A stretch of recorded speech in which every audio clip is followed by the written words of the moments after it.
The deniers of naturally caused climate change are saying that 2 degrees of warming will be disastrous and that it will destroy agricultural production. The exact opposite is true. So glad to have our next guest on. He's been like my white whale. I have been chasing him, but he's a busy man, and he's a busy man because sometimes the people with the PhDs are. Do you have his Twitter? Do you have his Twitter up there? We do have his Twitter. His Twitter is EcoSense Now, at EcoSense Now. When it's not their actual name, I always have a problem remembering it. But he was one of the original members of Greenpeace, PhD in ecology, if I'm not mistaken. Dr. Patrick Moore, thank you for being on the show, sir. Great to be with you, Stephen. Well, we're always glad to have a dissident on the program. So for people who may not be familiar with you, first off, I want to make sure I'm getting all of this right at the top. You have a PhD in ecology, correct? That is right. And actually, when I started my PhD in ecology, the word was not yet in the popular press. It was a word that really nobody knew. The word environment had started to come into use. But ecology, which was up until then an obscure branch of the life sciences of biology, only became popularized just around when I got my PhD and afterwards, of course. Okay, so to be clear, you would be considered a scientist, and would it be considered a science relevant to the environment and climate? Well, the reason that ecology is so relevant to the climate issue is it is an interdisciplinary subject. Ecology is about the relationships among all the different factors in the environment, the atmosphere, the ocean, the earth, the sun, the planets, etc. So you can make it as big or small as you want. You can look at the ecology of a microcosm, like a small lake, or you can look at the ecology of the whole earth, or out into the universe. Sure. So the issue of people keep talking about climate science. There's no such thing as climate science in the sense that climate science is a whole array of different disciplines interacting. You've got meteorology, you've got atmospheric chemistry and atmospheric physics, you've got astrophysics and the sun, you've got oceanography, you've got the whole terrestrial biosphere with all the forests and the crops and the soils, and rocks and all the ice on the poles. And all of those things are interacting with each other in ways that we don't understand perfectly, but we're gaining more and more insight into it as time goes on. Okay, well, I just wanted to clarify. You would be more of a scientist in this field than, say, someone with a bachelor's in mechanical engineering. I just want to make sure that it seems as though... Yes, but I don't discount the layperson even studying this thoroughly and having a good mind to analyze the information. Exactly. You don't have to be a PhD to understand the basics of the situation, in particular to understand how much uncertainty there is in this subject, rather than the whole science is settled dogma. That's just intellectual laziness, I suppose, to just say the argument's over. Well, exactly. So they don't have to talk about it. Well, you understand the reason I bring this up, and I talked about this I said, listen, Bill Nye is not an atmospheric scientist. He's not an ecologist. He may be a great mechanical engineer. Now, my only issue is... He's not, by the way. He's pretty failed at that. Is he pretty bad? He hated his job. That's why he left for comedy. It was very clear during the Fukushima situation that he didn't understand some of the very basics of nuclear physics, for example. Right. Well, neither do I, but I'm an idiot. But I assume he is as well. Him and I are in good company. But here's my only... The reason I bring this up is because I know people are going to try and discredit you and this very interview saying, well, he's not insert X, Y, Z. And my point is anyone can have an opinion, but people like Bill Nye, they will use the argument against someone like me who doesn't have a bachelor's in any kind of scientific field, saying, well, listen, I'm the science guy. So for people out there listening, this guy is as much of the science guy as anybody out there. Something else, too, before we get into some, I would like to get into some of the nitty gritty because I'm very compelled by your arguments, and I think a lot of people haven't heard them. But were you one of the founding members or one of the original members of the environmental activist group Greenpeace? Tell people about that.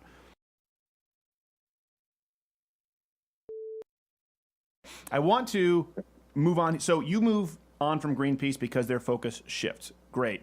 I just want to set this up because people on the internet have a very short attention span, and then we'll give you the opportunity to expand on it. So you leave Greenpeace. You are one of the most vocal skeptics, so to say, or deniers, depending on who you ask, of climate change. Before we get into the reasoning, before we get into the science that I know you've presented a litany of times, which many people refuse to listen to, in a nutshell, what is your position on the currently sort of mass accepted concept of man-made climate change? Well, Stephen, first, there is actually no proof that we are causing the warming. There's a number of reasons to say that the evidence is actually against the hypothesis that we're causing the warming, because there's been warming and cooling cycles all through the history of life, and some of them are longer than others. Like the last ice age before this one was 300 million years ago, and then it was warm for nearly 300 million years before it got cold again like it is now. So that's a big cycle. But there's smaller cycles, and the ice age we're in now has cycles called major glaciations, which there have been over 20 of in the last 2.5 million years when the ice age set on in the northern hemisphere. Ice came in the southern hemisphere many million years earlier because it's completely different. But the Earth has cooled gradually in fits and starts for the last 50 million years. We are at the tail end of a 50 million year cooling period, and that is well known, and the graphs are available on the internet to show you that just after the time of the dinosaurs, well, 15 million years after the time the dinosaurs went extinct, the Earth was at its hottest in hundreds of millions of years. Sure. The Eocene thermal maximum. Everybody knows about it. They just ignore it. Everyone knows about the thermal maximum. What are you, a moron, Jared? So we've had these 22 major glaciations, and for the last million years, they've been every 100,000 years, almost in lockstep with the Milankovitch cycles, which has to do with the orbit of the Earth and the tilt of the Earth varying over time. Okay. So we know that cycle. We also know that there was a Minoan warm period, a Roman Egyptian warm period, a medieval warm period, and now the modern warm period. In between each of one were cooling periods, the last one being the Little Ice Age, which began to end around 1700 as the temperature started warming again rather than cooling. Right. And so, just for example, the last time the River Thames froze over in England was 1814. It had been freezing over regularly for about 300 or 400 or 500 years before that, but it stopped then and hasn't frozen over since. We didn't cause that warming from 1700 to 1814, obviously, and we didn't actually cause this warming trend to start at all in 1700. Well, why would that be? Forgive me I have to play devil's advocate. Why would that be obvious if people would argue, sort of because of humans and the agricultural revolution and methane from animals? Could they make the argument that there was greater human activity, greater livestock activity during that period, which would have been the catalyst for warming? Of course, but they're just guessing. There's no reason to believe that it isn't just a continuation of the warming that had already started. Okay. And it isn't happening at any more rapid a rate. Just going back to the early 1900s, from 1910 to 1940, it warmed the same amount as it did between 1970 and 2000, which was the last major spurt. Right. They're all, NASA now has so manipulated its temperature curve as to hide the cooling that occurred between 1940 and 1970. They've just eliminated it. Well, why would they do that? Like they just adjust the numbers. And but why? What would be the motivation for NASA to do that? If there's $1.8 billion in public funding. That's the motivation. Well, when you put a sticker price on it like that. Same reason they keep saying there might be life on Mars. 40 years after it's been absolutely certainly proven that there isn't any life on Mars. They just float the life on Mars thing every time they want to send a rocket there so that people will be in favor of it because we might find life on Mars. But they know, James Lovelock proved when he designed the life detection system for the first Mars lander, which was looking at the atmospheric composition, he proved there was no life there. Like, for example, on Earth, if you went to another planet and found that there was lots of oxygen in the atmosphere, you could be almost certain there was life on that planet, even if you couldn't see it, because oxygen wouldn't be in the atmosphere if it weren't for life. Yeah. There was no oxygen in the Earth's early atmosphere. Yes. Life put it there. I know, and most humans cannot survive without oxygen. Jared knows, though, he can go down for a long time without coming up for air. So let's get back to there's guessing with the warming. Okay.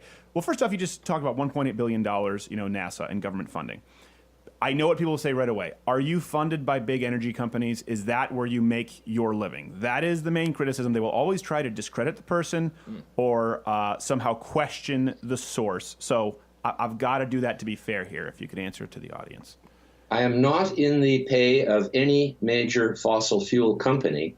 A few years ago, I did one public service announcement in which I showed that the oil sands, after they are mined, are being put back to an original forest ecology, the boreal forest of Canada. Yes. Because they're saying to people who've never seen what's going on that the boreal forest is being destroyed by mining the oil from the sand, which they're actually cleaning the sand. The oil is oozing into the Athabasca River from the natural oil that's in that sand and has been for millions of years. But they're taking it off and letting us use it to run our cars. Sure. And so I just wanted people to see the truth of what is really being done here in Canada, because in New York and London and Berlin, they're telling everybody that we're wrecking our whole environment. Right. And it's like a pimple on an elephant. I mean, the boreal forest is 10% of the world's forest. Right. The Canadian boreal forest. Yeah. Well, I have to ask that question because that's going to be, those are the spears that always come out. If someone, of course, plenty of spears that you're not a scientist is the original one with people like me, in which they're correct. Okay, so here's kind of as a layman for me, where I say, okay, it seems like the Earth is warming. I'm not entirely convinced that men are the main cause of it or that it will have catastrophic results. And I'm certainly not convinced that the EPA or the Paris Agreement, or what was it, the Kyoto Protocol before, or I watched Ted Turner propose China's one-child policy to be enforced globally. I'm certainly not far enough along down that trail. But it does seem to be that the Earth is warming. Now, are you saying that it is warming in a temporary scale, but in the grand scheme of the timeline of the Earth, it's not statistically significant, and we don't know that men are causing it? Is that kind of your presupposition? There is nothing out of the ordinary with what is happening now in any parameter you can name, temperature, atmospheric chemistry, etc., over the last 20 million years. Nothing is happening now that is more radical than things that have happened during the last 20 million years, even during the last 10,000 years, which is the interglacial period we're in now, where it's remained fairly steady at a higher temperature than it was during the depths of the last glaciation, which began to end about 18,000 years ago and was sort of officially over about 10,000 years ago, as those huge glaciers melted. And so here we are now in the Holocene, which was actually warmer 5 to 9,000 years ago than it is now. We're also in a cooling period over that length of time. The only warming period we're in now is from 1700, at the peak of the Little Ice Age, or the depths of the Little Ice Age, as it would be better called. And so so there's patterns on patterns on patterns. Well, let me ask you this, though, because what they would argue is, well, if you look at those periods during millions of years ago, we didn't have civilization like we do now. So assuming that there is a 1 degree, I think, average per century, or 1.2 degrees per century, as they're saying, if that is the case, let's say humans aren't the cause of it, or we don't know, would that have catastrophic results with modern civilization because people live in places like Miami? Would it harm farming right now? Would it harm the growth of industry? Would there be famine and plight? Because obviously the temperatures that occurred when the Earth was very desolate don't have the same results as they do with billions of people. Well, the Earth wasn't desolate during the warm periods. It had more vegetation than it does now, more forests and more green, in other words, because it was wetter. Right. And the reason it was wetter is because it was warmer. So there's two reasons why additional CO2 in the atmosphere are entirely beneficial. The first is a slight warming would be beneficial, and it doesn't look as though there's going to be anything more than a slight warming. The catastrophists just exaggerated out of all proportion, and doom and gloom, the end is nigh, the world is coming to an end in 10 years if we don't do something. 10 years later, it hasn't happened, and then they predict it again because people forget that they predicted 10 years ago that it was going to be gone in 10 years. That's how the doomsday prophets have always worked from the beginning of time. They take a reasonably long time period, like 10 years, and say, if we don't act today, in 10 years, we will be doomed. Right. And then 10 years goes by, the ice caps are still there. Al Gore predicted they'd be gone a few years ago. They're still there, and then he's saying it again now. Yeah. Right? Exactly the same thing he said before, which did not come true, and they get Nobel Peace Prizes for this. It's all through history. People have honored those who proclaim doom is coming. So I don't understand. I'm not a psychologist. It must have something to do with psychology. Well, the ice caps have the Antarctic ice caps have grown. The ice caps have shrunken to a significant degree. Is it? Yes, but that's because it's becoming warmer.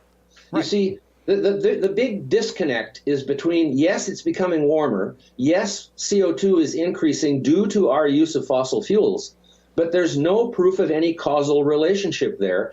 And the best example of that is ice cream consumption and shark attacks. They are in perfect correlation. Hold on. Ice cream consumption and shark attacks. Okay. Follow each other perfectly in pattern. Whenever shark attacks are high, ice cream consumption goes up.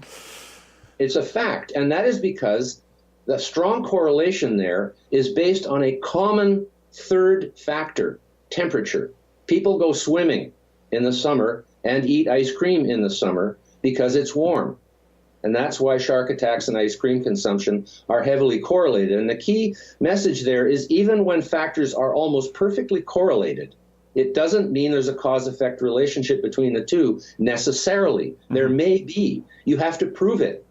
And they haven't proved it with CO2 and temperature in any shape, way, or form, not even slightly. And if you look back in history, I've got all the graphs from different lengths of history. Look at the 100,000-year history. Look at the 800,000-year history, the 2.5 million-year history, the 500 million-year history. CO2 and temperature are out of sync more often than they are in sync. Okay. And the reason they're in sync sometimes might be a whole slew of other factors that just happen to be affecting them to go in the same direction. But that doesn't mean there's a cause-effect relationship. And it's very, very clear in my mind, from all I know, and I know the last 35 years I've been looking at this and study it every day, that this has turned into actually a scam. By now it should be really hot and everything should be drying up and the poles should be deserts or whatever, no ice. Right. By now, if people were right in their early predictions, they were wrong.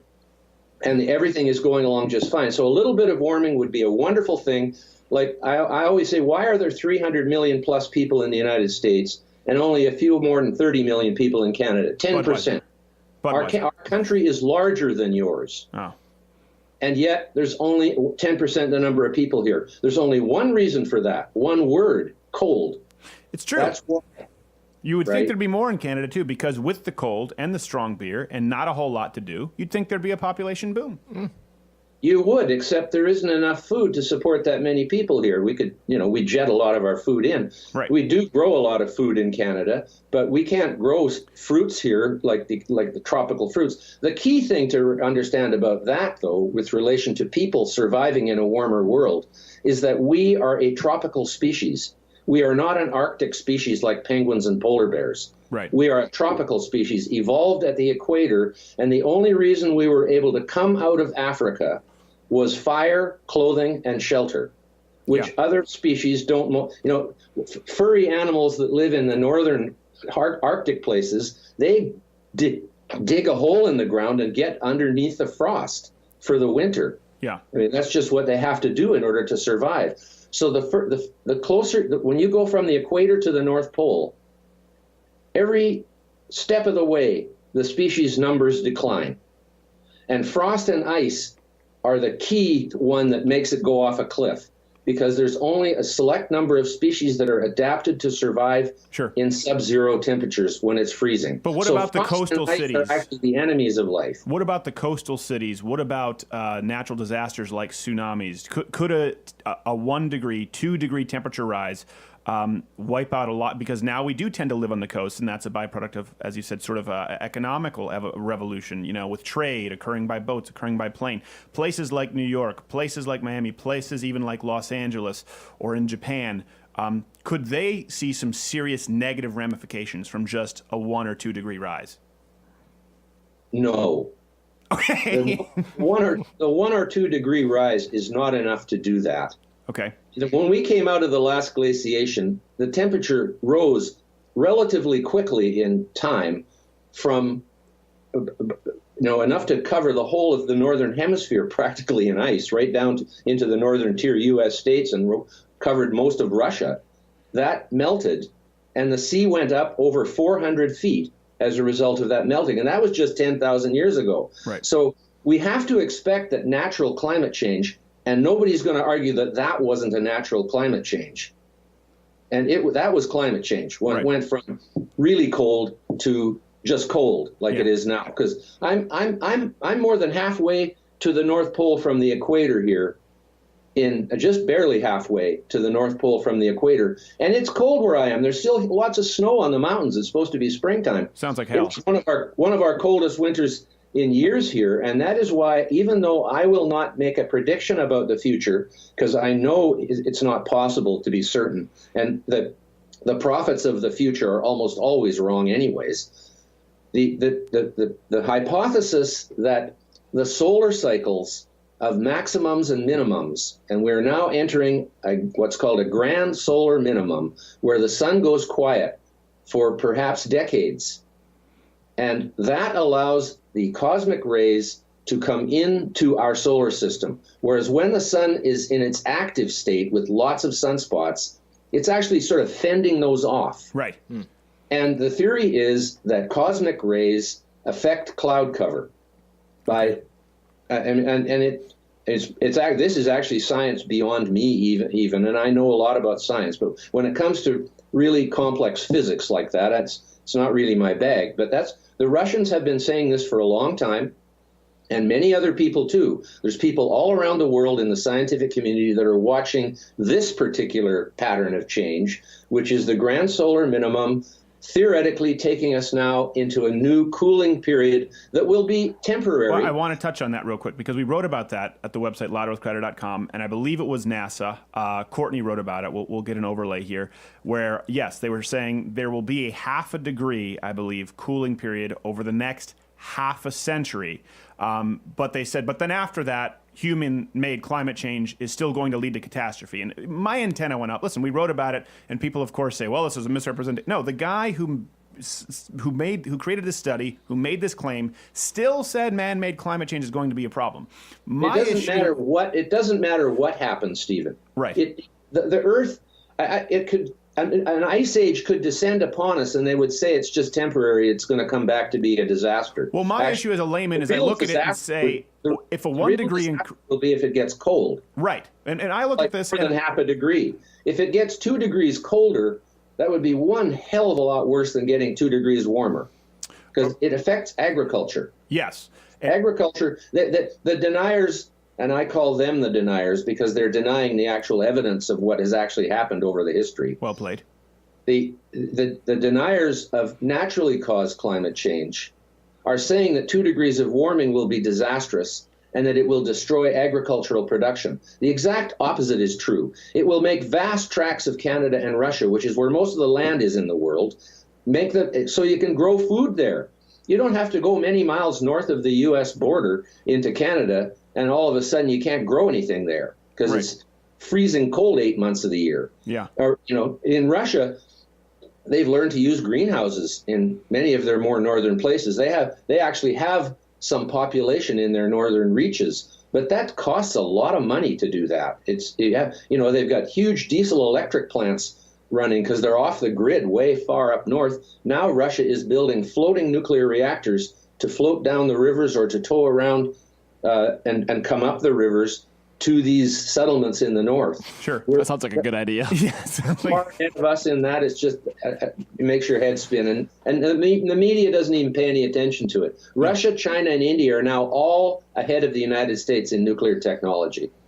That scares me, but I want 2 questions. So I want to go back to the NASA issue with the solar radiation patterns. So we brought that up, and to me, just as a layman, it's remarkable the inconsistency where they say a 1 degree rise in a century can be catastrophic.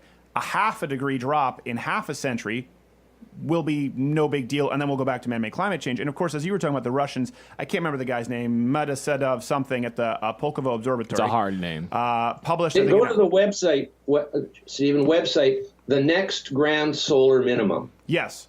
And they predicted it actually, this one scientist, back as far as 2007, 2009. He predicted it would begin between 2012, 2015. So he was off by a couple years, but now it's starting. Still a better prediction than Al Gore, mind you.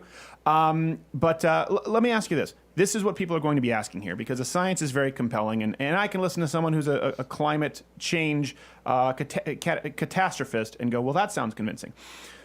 People will say, well, how is it that, why do you think you've caught it and all the scientists, all this consensus in science, they've missed it and you've caught it, and they'll say you're a quack. How do you respond to that? Why do so many in the scientific field agree on this concept of catastrophic man-made climate change? You will find that nearly all that do believe that it's catastrophic are publicly funded. The private sector would never fund this kind of crap. The private sector funds things that maybe something useful is going to come out of it, something that people actually want. The climate fear campaign is producing fear. That is its main product, is to scare people into thinking that doom is coming. And it works really well with many people. But the fact is the consensus hypothesis is crap too. It's a fabrication. There is no peer-reviewed document that actually does a proper job of analyzing how many scientists believe it's catastrophic and how many people don't. You can believe it's natural, or you can believe it's partly man-made, or you can believe it's mostly man-made. That doesn't mean you believe it's catastrophic. Right. You have to say, I believe, as Obama did, it's real, it's man-made, and it's dangerous. Right. You have to go all three steps. Now, it is real, no doubt about that. And there's no scientist who denies that the Earth has warmed. But we do know that NASA and NOAA have both manipulated the data set to make it look like it's warmed more than it actually has. We know that for a fact. But it has warmed. That's a different issue. Right. Whether it is good or not is another question. And whether it is man-made or not is another question. These are other questions. And so some people just wrap that whole thing up into one big ball and say, humans are causing catastrophic climate change, and it's proven. Well, none of those other steps are actually proven. Right. So Well, people, they do bring out those charts, and of course there's the hockey stick graph, which then they said was debunked, but then they actually said the person who debunked it, again, questioned the source. And the Intergovernmental Panel on Climate Change has discarded it. They've discarded it. The reputable scientists that are on the side of the human-caused climate change, because they're employed by the IPCC, whose only mandate is to look at human-caused climate change. Yeah. And so if the IPCC said it isn't caused by humans, that would be self-abolition. So they are inherently conflicted by their own mandate. That's the worst problem with this at an international level. The Russians are the main ones who are looking at natural causes of the cycle. But here's the most important point. Okay. Consensus is not a scientific word. Sure. It has no place in science and never has. It is the refuge of scoundrels who want to stop dialogue, right? Michael Crichton said that, yeah. And he's right. And the fact here, go back in history. They actually dare to use the flat Earth as an example of how the climate change skeptics are flat earthers, right? Actually, everybody was a flat earther. That was the consensus. Galileo and Copernicus and others proved that to be wrong. Right. They were in a minority. They weren't the consensus. Darwin was in a minority. Einstein was in a minority among his colleagues who believed that Newtonian physics was correct and perfect. And Einstein came along and brought in relativity. And at a certain point, 100 scientists signed a criticism of his theory of relativity, saying he was wrong. And Einstein's reply was, why 100? One would be enough. Right? And that is true in science all through history. It only takes one person to see, Faraday's understanding electricity, and Darwin understanding evolution, and Mendel understanding genetics. Yeah. These are modern figures. So go back to Socrates. He was one against all, right? And so we have to destroy this idea that consensus has a place in science. Consensus is a political and social word, meaning the people agree and all voted for this. Most of them voted. And consensus is a difficult word because it doesn't mean unanimous agreement. Right. It just means most. Well, then what's the difference between consensus and unanimity? Is that in consensus there are people who disagree with the majority view. Mm-hmm. There's every chance that they are right at any point in time of the dialogue, because they often turn out to be right. And so therefore, they must be right sometimes if they are. Right. You know, it happens. It's happened all through history that even one person can be right and everybody else is wrong. And that's how science works. It doesn't work by consensus. That's fascinating. Okay, 2 more questions before we leave. And Dr. Joe, do you have any questions that you wanted to toss? I'm only convinced that a certain someone doesn't give a damn about the polar bears. Yes, exactly. Clearly, Patrick Moore does not care about the polar bears. They're soulless killing machines. They hunt humans. All right, 2 questions. You mentioned the if it goes up a degree or 2 degrees, the increase in climate, that it would make sort of this Alaskan or this tundra wasteland up there in Canada maybe semi-inhabitable or a place where you could farm. On the flip side of that, and I've heard this argument from climate change activists, a 1 or 2 degree increase, could that prove catastrophic and create famine in places much further south? For example, in the African Sahara, places like Zambia, where they have difficulty growing food. Could there be that end result there? No. Okay. There could not. And the reason for that is when the Earth warms and cools, it does so exorbitantly towards the poles. So 3 million years ago, all of Canada's Arctic islands were forested with giant camels in them. The camels originated in this side of the world, actually, and they migrated the other way when we came this way. Wow. So did the horses. It's an interesting story, but it's too long for this. But the long and the short of it is, the people who came this way ate all the camels and horses over here. The people on the other side said, whoa, those things look useful. And so they didn't eat all of them.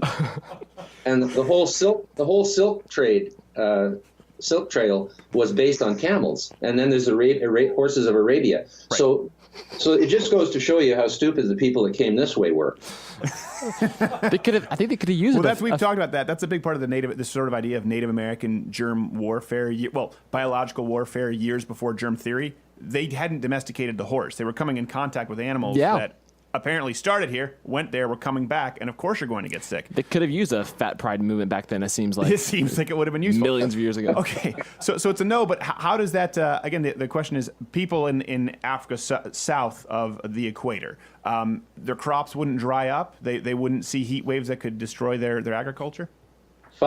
Between 9 and 5,000 years ago, so for a 4,000-year period after the ice retreated, and we came into this interglacial period, the Sahara was green and there were goat herders all over it, writing things on rocks. So we know that to be a fact. And it was a little bit warmer then, 1 or 2 degrees warmer than it is now. And so the desert, what's the deciding factor there? If it was warmer and it was more lush? More water being evaporated off 72% of the world's surface, which is the oceans, and thereby more rain falling on the land. So a warmer world will almost certainly categorically be a wetter world. There may be some places where it gets drier, but there'll be a lot more places where it gets wetter. Wow. And this is just a fact that in a warmer climate there'll be more moisture in the atmosphere, and that will maybe make more clouds. You just blew my mind, Dr. Moore. I mean, I honestly, that's one thing that I hadn't really considered. I thought, well, okay, I think that as a layman, I think that in the northern hemisphere, you could probably grow more. You'd probably see some die off in the southern hemisphere. I didn't think of the overall consequence of warming resulting in precipitation, evaporation. The other factor, though, Stephen, that's really important is when the Earth warms, it can warm 5 degrees on the pole and not hardly warm at all at the equator. It warms more towards the poles, both ways, than it does at the tropics. The hottest places in the world are not at the equator. They're at about 30 degrees, 20 to 30 degrees, where the Sahara Desert is. They're the driest places with the less clouds. The equatorial zone is very cloudy and wet. Rainforest, that's where all the rainforests are, in Indonesia and Amazon and Brazil. Yeah.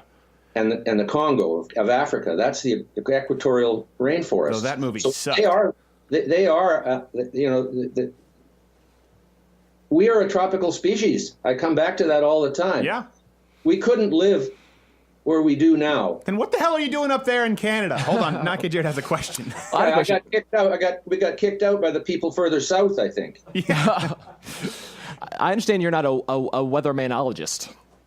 That said, do you think, I feel as though you see when people can't convince you that there's going to be catastrophic results of climate change, man-made climate change, they point to, we'll scare them with just everyday evidence of, see, there's a storm in Ohio. Irregular weather patterns as a way of convincing people of climate change. Do you see that as part of a strategy of these alarmists to try to take very tangible, hey, there's a drought in California. Or is it valid? Or is it valid? Are there super irregular weather patterns?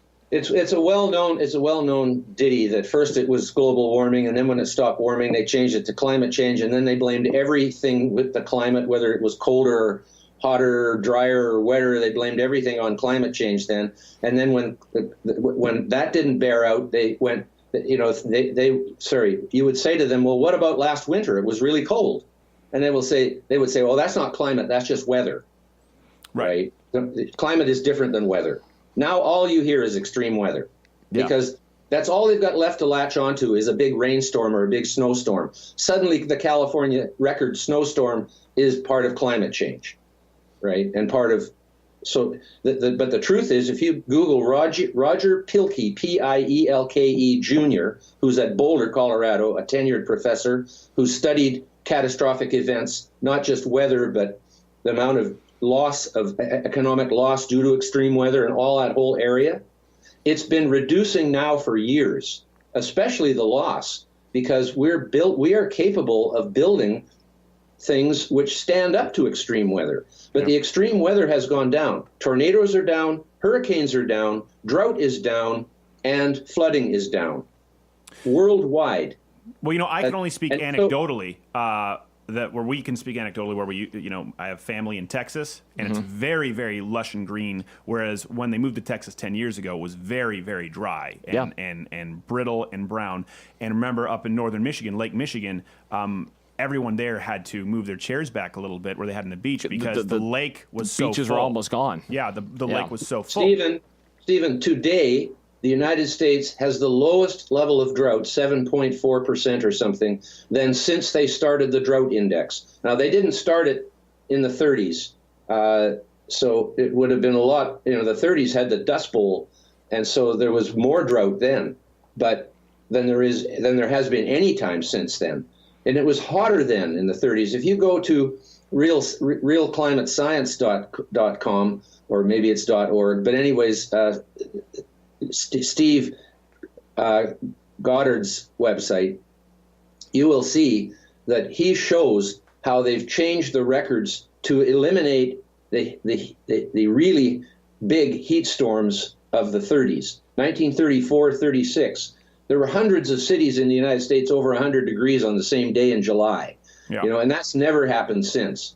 And yet they've suppressed that now. He's got the headlines from the newspapers and the stories that talk about it, but nobody, everybody's memory is like 3 years. Well, they always claim, well, this isn't peer reviewed, and he's a quack, and they debunk them because they consider it a blog. That's what happens unless you get into the peer reviewed, and it seems like it's very difficult to get any kind of peer reviewed published paper that's skeptical of this. Well, that's the other reason that people think there's a consensus is because the LA Times, for example, some years ago now, adopted an explicit policy of not publishing anything that questioned man-made climate change. And many other publications have done that both explicitly or quietly.